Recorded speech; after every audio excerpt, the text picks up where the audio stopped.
You join me in the séance parlour of our museum for a very special reveal, and it involves this mirror here in front of me, the box below it, and these responses that we've been gathering over the past few months from visitors to the museum who have joined us here for a séance. We like to do different experiments at the museum, and one of our most recent ones has been the whispering mirror experiment.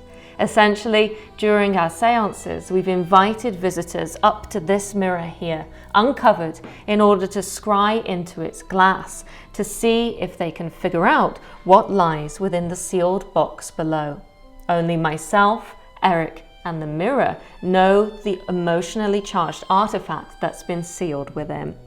So when we open our séances, we send guests up one at a time into the corner of the room where this mirror uncovered sits, and ask the spirits in the room, or maybe any spirits connected to the object sealed within the box, to make their presence known by showing themselves in the mirror, by transmitting some sort of sentiment or image that relates to the object. And then afterwards, we get the visitors to write down their responses. As you can see, we've been gathering quite a few, and the box is now full. So it's time to open it up, read the responses, and see if they relate at all to the object that's sealed within. When I sealed the artifact inside of the box, I made sure to show it to the mirror and hopefully try and transmit an impression of that artifact and its emotionally charged nature into the mirror. Here you go, glass. Remember this image.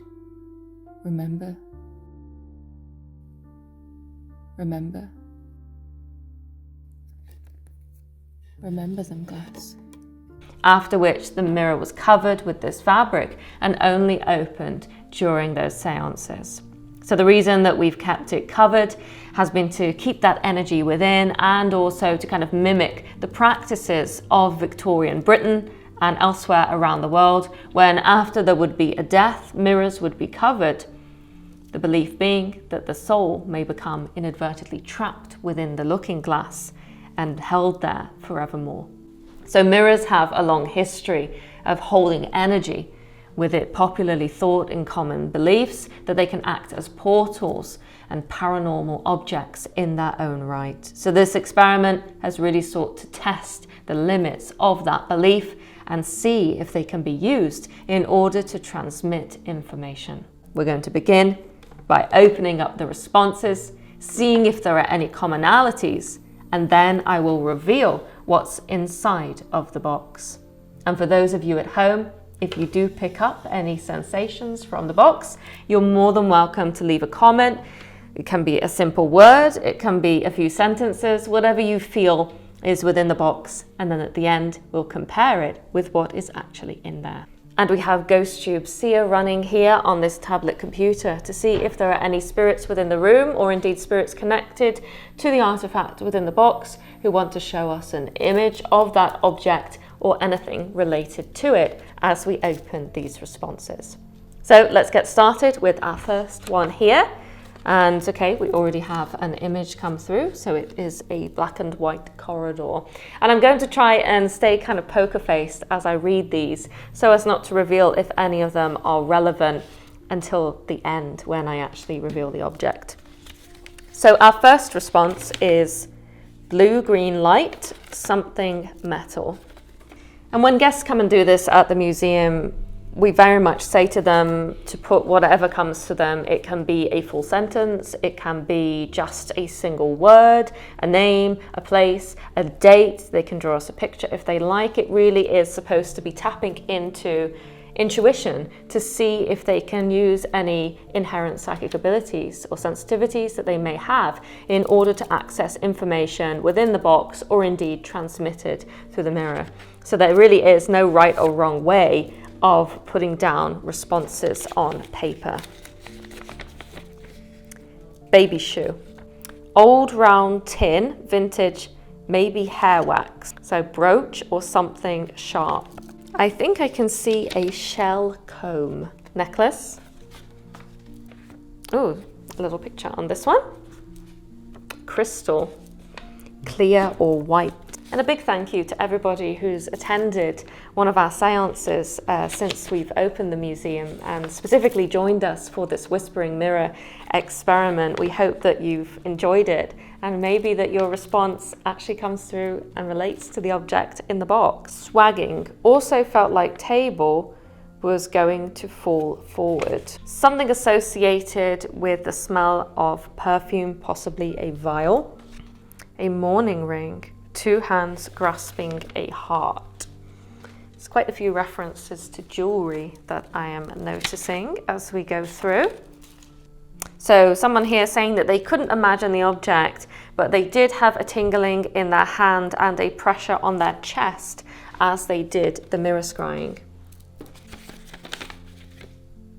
Au pair glasses. We've had glasses before, so yeah, we are getting a few repeated themes. Jewelry, glasses. I think I've seen key a couple of times so far. It's also interesting to think about what people think might be in the box, aside from that paranormal dimension. So, don't know if it is the box, but they pick up Oliver, pudding, homemade voodoo doll, soil, coal, with more pudding. Why can't I say pudding? With more pudding, I don't know why. Box, some sort of key or unlocked, not sure. I did get a headache though. Again, a key. Smell and taste butterscotch. In the mirror, saw a man with long dark hair. There's an image on Sia. That's quite a spooky image coming through, so interesting. We were talking about people through that message. There appears to be a lady with a kind of hellish looking figure next to her. Girl, wooden doll in black dress. Smoke, triangle, pyramid, long pointy thing. A little picture there with that one. Key, again, lots of keys coming through. Should also point out as well that the box itself that we've used is also old. So could it be that people are picking up on the box also? That's an interesting thing to consider. So leaning towards mirror and heard a sound like insect wings, like moth's wings. So someone had an experience whilst they were crystal gazing. In the mirror, they saw tears. Someone sentimental has perhaps lost someone they loved. Blue pencil. I think we've had the colour blue on another response as well. Smoke. Key. Had so many keys. Pipe smoking. I see leeches too. White glove, cameo brooch. There's an image on Sia.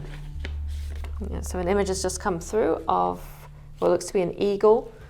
There's quite an ethereal scene underneath, possibly some ghostly sorts of figures, I don't know.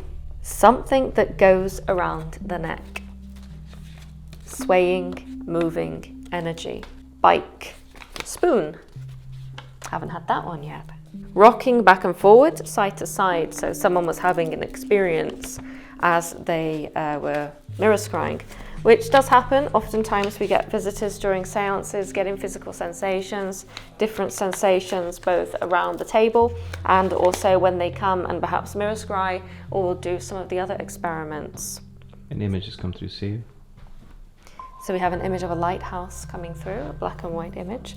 And our next response is, I felt the mirror pull away from me a little. My hands kept getting warmer. Yet another physical sensation as someone was scrying. Only a few more left now. So for those of you watching this, now's your last kind of chance. If you have picked up anything from the box, go ahead and leave us a comment before we get to the end and actually open it and see. So vanity item, brush. I know we've had comb before. So another kind of similar, another commonality. Oh, speaking of which, a comb. Wonderful. I love it when people do pictures. And our last one, a key, yet again. So we've had lots of keys come through. lots of things to do with jewellery or vanity items like brushes and combs. I think we've had the colour blue come through a few times as well. And of course, physical sensations, feelings that people were picking up on as they actually gazed into the mirror. So a feeling of energy, of swaying, of constant motion, of temperature changes also. So I guess now is the time to actually open the box and take a look and see what is in there. So I have the little key here, but before I open it, I'm going to actually uncover the mirror. The mirror, as I think it's only fitting, since the mirror was uncovered when the item first went in, and also to give you a sense of what the experiment was, sending people up there to gaze into the glass, a very old form of divination using a mirrored surface in order to get insight, revelation about something which is occulted from us. And of course, the thing that is occulted in this case is the contents of this box.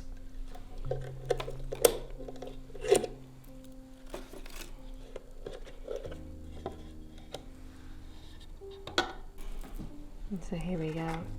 The emotionally charged artifact is actually a mourning photograph of a lady with her deceased baby, something very common in Victorian society, when taking photographs wasn't something that people were able to do on a regular basis as we do in the present day. And so oftentimes, particularly in the case of children, the only opportunity that you may get to take a photograph would be after they passed away. So that is the image, that is the emotionally charged artifact. But what makes this particularly interesting for the purpose of this experiment is that on the reverse, we actually have information about the people photographed. We have initials, we have a date, and also, tragically, told that the baby was only 12 weeks old when they passed away. So the reason that we wanted to feature this artifact, this emotionally charged object within the case, is to really show the backdrop against which the séance emerged. This whole society very much in touch with death, and it was experiences like this that drove people into the séance parlours to try and figure out, what is it all about? Why do we die? What happens to us after we die? And what happens to our loved ones that we lose along the way? Here you go, glass. Remember this image. Remember this lady. Remember this child. Remember them, glass. Remember their information. Their initials: W, L, J. August 23rd, 1865. Aged just 12 weeks. Remember, glass. Remember. So this photograph will be going on display in the séance parlour alongside all of the responses here, so that visitors can really pick through and find any which relate to this. And I do think that there were some which did touch on this object. We had several remarking on a sense of loss. I believe there was one that spoke about a girl dressed in black, very much like the lady featured in the photograph. And also, if I can pull it out, quite possibly the most poignant one was Baby Shoe. So from Emma there, thank you very much. So thank you to everybody who participated in the Whispering Mirror experiment and attended one of our seances here at Rowtons Museum in Carmarthen. We really appreciate your support of the museum, and to those of you at home watching, we hope that you enjoyed this video and it gives you a little bit of a taste of the sorts of things that we do here at the museum. We really appreciate your support from a distance of the work that we do. It all helps to keep this grand experiment going and us moving forward as we learn more about the other side, the paranormal, the unseen, the strange and spooky. Until next time.